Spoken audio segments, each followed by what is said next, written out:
शिवसेना शिंदे गटाच्या एकही पदाधिकाऱ्याला ते बरोबर घेत नाही. एकच पदाधिकारी नियुक्त केलाय, पण अख्खी बॉडी भाजपची आहे. त्यांच्या पत्नी उपाध्यक्ष आहे. शेवटी त्यांचा महिला भगिनीचा त्यांचा तो अधिकार आहे. त्यांनी कुठून कोणत्या पक्षाचं करावं हा त्यांचा अधिकार आहे.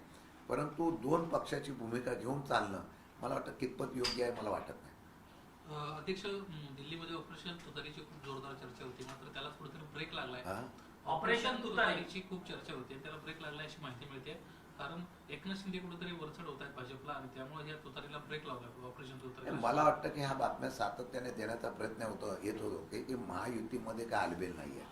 आपापसामध्ये जी चढाओढ आहे, आपली खुर्ची स्थिर करण्यासाठी किंवा आपल्याला तिथे भक्कमपणे दाखवण्यासाठी प्रत्येकजण ऑपरेशन करत आहे. पण तुतारी ऑपरेशन होणार नाही, मी खात्री देतो. पवारसाहेब आणि सुप्रियाताईंच्या माध्यमातून आमचे 8ही खासदार या असलेल्या देशाच्या सध्याच्या परिस्थितीमध्ये फार अभ्यासपूर्ण आक्रमकतेने सरकारच्या विरोधात त्या ठिकाणी आवाज उठवत आहे. मग इराकचं युद्ध असेल, अमेरिकेच्या या युद्धामुळे जी काय परिस्थिती निर्माण झाली असेल किंवा महाराष्ट्राच्या सध्याच्या परिस्थितीवर ते पूर्णपणाने सरकारच्या विरोधात भूमिका मांडत आहेत. त्यामुळे ऑपरेशन तुतारी वगैरे काही नाही. मला वाटतं की आता आमचे खासदार जे आहे ते महाराष्ट्र आणि देशाच्या हितासाठी पवारसाहेबांच्या आणि सुप्रियाताईंच्या विचारातून व्यवस्थितपणे काम करतात. त्यामुळे हे फक्त अफवा आहे. खरं तर वातावरणीय बदलामुळे मोठ्या प्रमाणात अतिवृष्टी जी आहे ती राज्यातल्या ग्रामीण भागामध्ये होताना पाहायला मिळते. काल देखील पुण्यामध्ये गारांसह पाऊस पडलेला पाहायला मिळतोय. शेती पिकांचं मोठं नुकसान झालेलं आहे. सरकारकडनं अद्याप देखील जो काही नुकसान झालेलं आहे त्याची पाहणी करण्याकरता कोणतेही सरकारी अधिकारी ग्राउंड झिरोवरती उपस्थित झालेले नाही.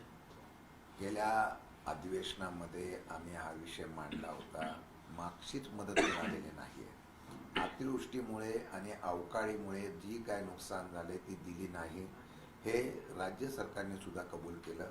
एवढंच नव्हे तर केंद्रातून अद्यापही राज्याला आर्थिक नुकसानीचा त्या ठिकाणी मदत मिळालेली नाही, वसूली आहे. इतर राज्यांना भेटली, आपल्या राज्याला दिलं नाही. हे उत्तराद्वारे आम्हाला सभागृहामध्ये कळलेलं आहे. मग माझं असं म्हणणं आहे की आता जी अवकाळी किंवा अशा प्रकारचा पाऊस पडतोय त्याच्यामुळे जे नुकसान होत आहे त्याच्यामध्ये सरकार खरंच शेतकऱ्यांच्याबद्दल अजिबात गांभीर्य घेत नाही आहे.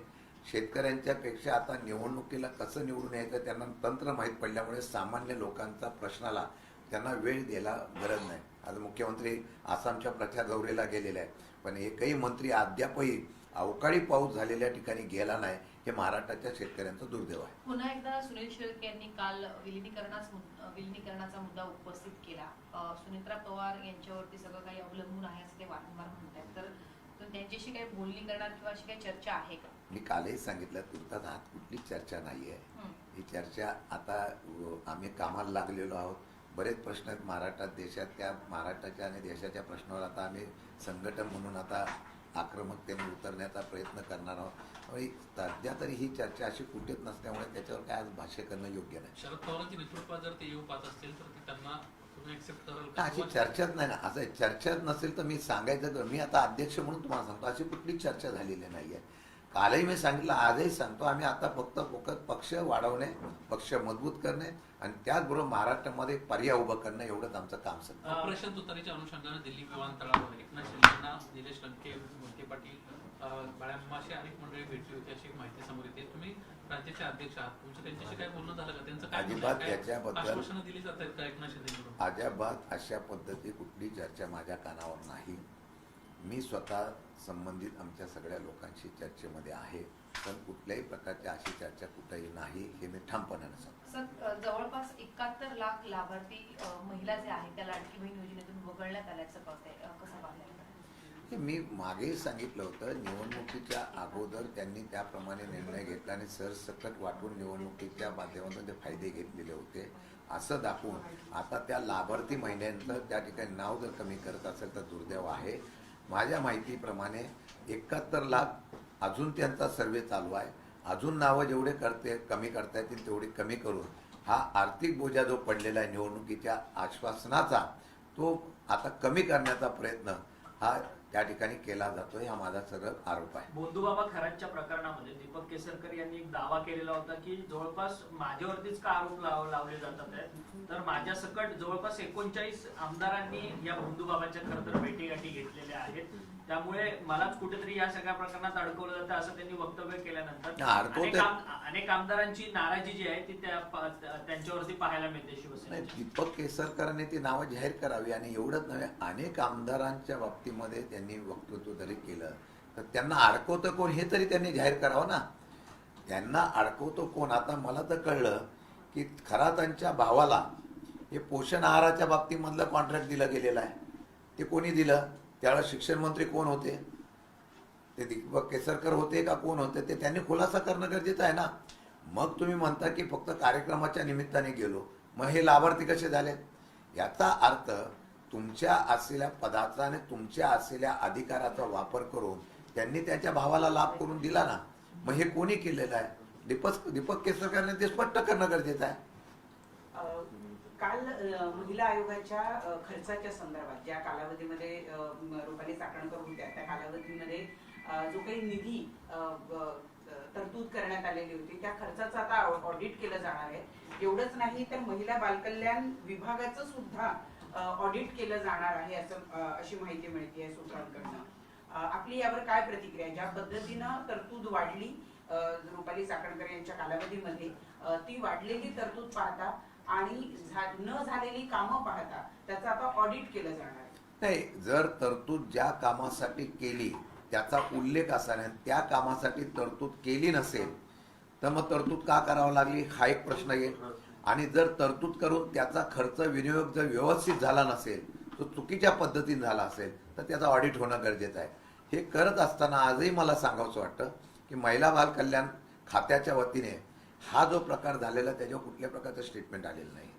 मला वाटतं की आजच्या घडीला बोंधूबाबा खराच्या बाबतीमध्ये जे काय होत आहे त्याच्याशी कुणाकोणाची लिंकअप येते, कोणाकोणाची त्याच्याशी सांगड घातली जाते. सरकारी पैशाचा उपयोग जर मला सांगावंसं वाटतं की त्या असलेल्या पर्यटनाच्या माध्यमातून 2.5 कोटी रुपये जर त्या मंदिराला देण्याच्या बाबतीमध्ये शासन आणि सरकार एवढं उदार झालं असेल तर मला वाटतं की ते दुर्दैवाचं आहे. आणि मला तेच सांगावंसं वाटतं की अनेक लोकांनी त्या असलेल्या खरातांच्याकडून आशीर्वाद घेतला, पण त्याचा लाभार्थी त्यांना परतफेड करण्याचा प्रयत्न केला का हे सुद्धा आता एक एक प्रकरण बाहेर आल्यानंतर पाहायला मिळतंय. राज्यामध्ये वेगवेगळे प्रकरण निघतात. बोंधूबाबाचं आहे, ऋषिकेश जो पुण्याचा वैद्य आहे त्याचं प्रकरण आहे, किंवा नवी मुंबईचं आदर्श म्हात्रे प्रकरण असेल. या सगळ्या प्रकरणांमध्ये महिला बाल कल्याण खातं जे आहेत ज्यांच्यावर जबाबदारी आहेत त्या कुठंच काही बोलत नाहीये, त्या गायब आहेत. त्यांना राजीनामा द्यावा अशा पद्धतीची मागणी आता जोर धरू लागलेली आहे. त्या सगळ्या विषयात आपलं काय म्हणणं आहे? खरं म्हणलं तर अंधश्रद्धा बिल आम्ही मंजूर करून घेतलेलं आहे सरकारच्या मागच्या अधिवेशनामध्ये, आणि त्या अधिवेशनाच्या माध्यमातून मला वाटतं हे बिल मंजूर झाल्यानंतर त्याच्यावर कारवाई किंवा त्याच्या प्रकारच्या तक्रार आल्यानंतर करणं गरजेचं आहे. आता या संदर्भामध्ये त्यांनी का स्टेटमेंट दिलं नाही ते त्यांना विचारा. माझ्या माहितीप्रमाणे जिथे जिथे अशा प्रकारचा प्रकरण आणि महिला अत्याचार होत असेल त्या त्या ठिकाणी कारवाई करण्याच्या बाबतीमधली भूमिका ही कडक पद्धतीने घेतली तर कुठेतरी आळा होईल. आणि हे एवढंच प्रकरण इथपर्यंत राहिलेलं नाही, ते अगदी भारतापर्यंत पोहोचलेलं आहे, देशाच्या कानाकोपऱ्यामध्ये पोहोचलेलं आहे. ही महाराष्ट्राची बदनामी आहे. त्यामुळे जी कारवाई करायची आहे ती कडकपणाने करणं गरजेचं आहे, आणि त्याप्रमाणे जे जे जबाबदारी संबंधित असतील त्यांनी त्या प्रकारे आपली भूमिका स्पष्ट करणं गरजेचं आहे. तो घेतला ना प्रश्न शाहू फुले आंबेडकर? साहेबांचा दौरा फिक्स आहे, साहेबांचा दौरा फिक्स आहे. नाही. सर, आज से आपकी पार्टी की मीटिंग शुरू होने वाली है. इस मीटिंग में क्या क्या निर्णय होंगे और ये पार्टी मीटिंग का वजह क्या है? नहीं, अभी हम लोग कल से मीटिंग शुरू कर दी है. उसमें कल जो लोग हमारे स्थानिक स्वराज्य इलेक्शन में चुन के आए उनके बारे में हम लोग ने उनको सम्मानित किया है. 4 दिन लगातार महाराष्ट्र के डिस्ट्रिक्ट वाइज हम लोग मीटिंग ले रहे हैं. पार्टी की पुनर्रचना, संगठन मजबूत करना और फिर उस संगठन को मजबूत करके पूरे राज्य में पार्टी का विस्तार करके एक्टिव अपोजिशन पार्टी करके जो हमारी पार्टी खड़ी करने की हम लोग कोशिश कर रहे हैं. सर, शरद पवार अगले कुछ महीनों में पूरे महाराष्ट्र राज्य का दौरा करने वाले हैं.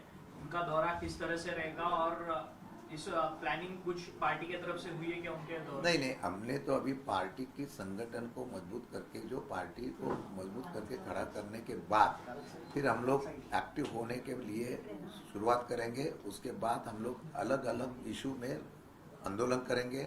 महाराष्ट्र की सरकार के जो खिलाफ आवाज उठाने की काम है वो हम लोग पार्टी मजबूत करने के बाद करेंगे। और दूसरी बात है, उसके बाद पवार साहब जब भी उनका वक्त देंगे तभी महाराष्ट्र में हम लोग उसकी भी मीटिंग और दौरा चालू करेंगे। Thank you.